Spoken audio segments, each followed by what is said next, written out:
Folks, if you've been around this channel for a while, you remember when we broke down Malik Lewis versus Trevor Peek on last season of Dana White's Contender series. And let me tell you, that was a blast because we got it right. Everybody else was on Malik Lewis and we picked Trevor Peek, and gosh darn it, we were correct. And it went almost exactly like we said. You can find the video still on the channel. You got to scroll back a ways because it was like a year ago, but it's there. So if you need the proof, it's there. But he's back. Malik Lewis is making his return. He is here for week 6 of Dana White's Contender series, and he's 4-1 in the last 5, that one loss being that Trevor Peek loss where he looked fantastic in the first round. And then Peek just came out and outdogged him. That's what happens. That's when you're fighting a guy like Trevor Peek, that's going to happen to you sometimes. Now, when you look at the other side here, we got James Llontop, I think is how you say that. He's 5-0 in his last 5. Had a pretty good chunk of fights already in his career. He's he's coming in here from Peru, I believe it is, and there's been quite a few fighters out of Peru lately that have been very good and looked pretty good in the UFC. So here we go. We're going to break this one down. Let's start with Malik Lewis. He's a familiar face, and he's on this side of the marker board, and that's kind of how we do it. So dude's got good striking. He can kick to all levels, and he does a good job at it. He mixes those knees up the middle as well. So the leg dexterity is there for him. He's got good power, and he works the body pretty well. The one issue with his striking is that after he throws these shots, a lot of times he drops his hands down here before bringing them back up. I hate to see it from guys that are on this level of their fighting, whether it's Contender Series, UFC, even some of the higher level regional promotions. You want to see a person be able to throw that shot and bring it right back to the cheek. You know, thumbs to cheeks. You know, keeping your hands up. Even here, okay, even here. That's a little low, but it's not too bad. You want to be able to keep them in this box, and that's okay. But nah, sometimes he'll throw these shots and they'll start to come down here.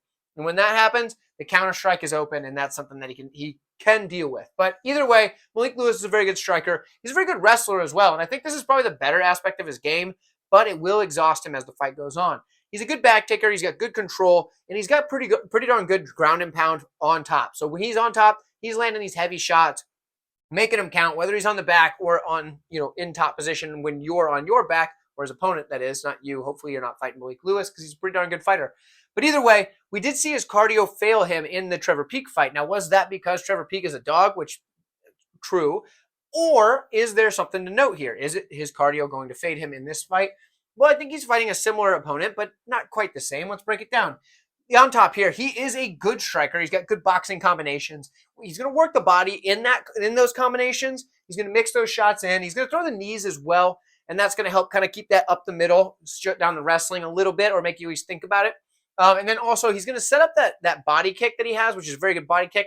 He's going to set it up by throwing leg kicks. And once he's thrown enough leg kicks, he gets you to react to the leg kick and snaps up to the body. Does a very good job with it. In the grappling, a lot of times he's going to get guys up against the cage and start looking to land elbows. And he does a good job with that cage push there, landing those elbows. He's also got good submission defense on the mat. So if Malik Lewis is able to get him down and start looking for like a rear naked choke or something like that, Llontop's going to be really hard to get out of there because he's very safe on the mat. And he starts just looking for what he needs to do, find the way to disarm the opponent's submission, and then get out. Also, when he's using his own ground and pound, he's going to make every single strike count.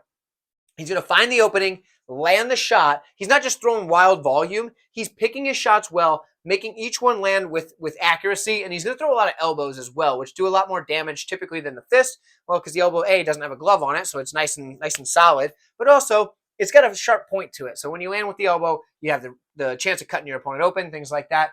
This is a tough matchup to pick because I do think Lewis is going to win the first round. But after that, what do we know? I'm going to take Llontop here because I think that after the first round, if he's able to survive, which I think he will, he's going to be able to turn it on, start landing those body shots, wearing on a guy like Lewis, get him up against the cage, hitting those elbows, and really start to break down Lewis's cardio.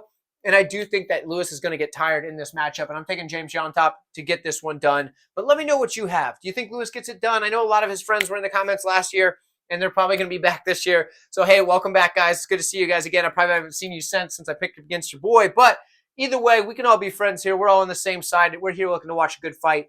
And I will see you guys in the next one. Don't forget to like the video on your way out.